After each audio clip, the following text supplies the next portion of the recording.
Magandang gabi po, nagkatensyon na naman sa pagitan ng mga pulis at ng mga biktima ng Bagyong Pablo na nagprotesta dahil hindi pa rin daw naambunan ang tulong ng gobyerno. Nanindigan ang mga realista na hindi raw sila aalis sa tanggapan ng DSWD sa Davao hanggat hindi na ibibigay yung hinihingi nilang bigas.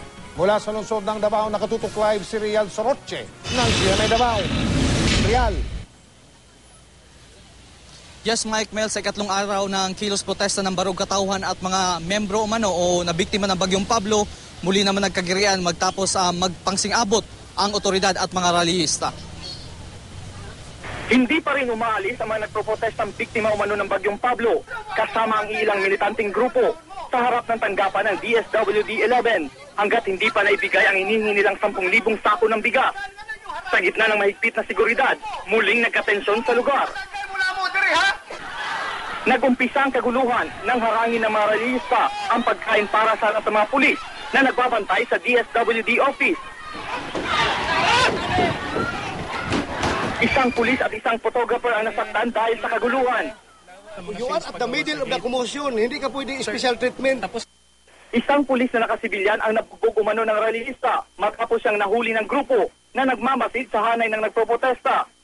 At ang mga turnover ng militante ang paril ng nasabing pulis.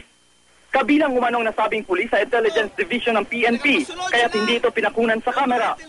Wala permit inyong rally, ipasagdan ka mo! Pero anong inanawaman niyo akong kapulisan? Giit naman ng mga rallyista na hindi sila aalis sa DSWD hanggat hindi na ibibigay ang kanilang hinihinging bigas.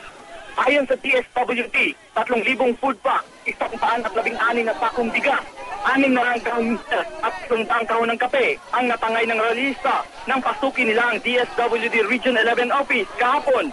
Pero nabawi naman ito ng otoridad kagabi. Sobrang ginawang karahasan dito ng mga nag-udyok dito sa mga tao. Naawa po kami sa mga biktima. May mga nang-udyok dito at sabi po ni Dinky Suliman, kakasuhan namin kayo.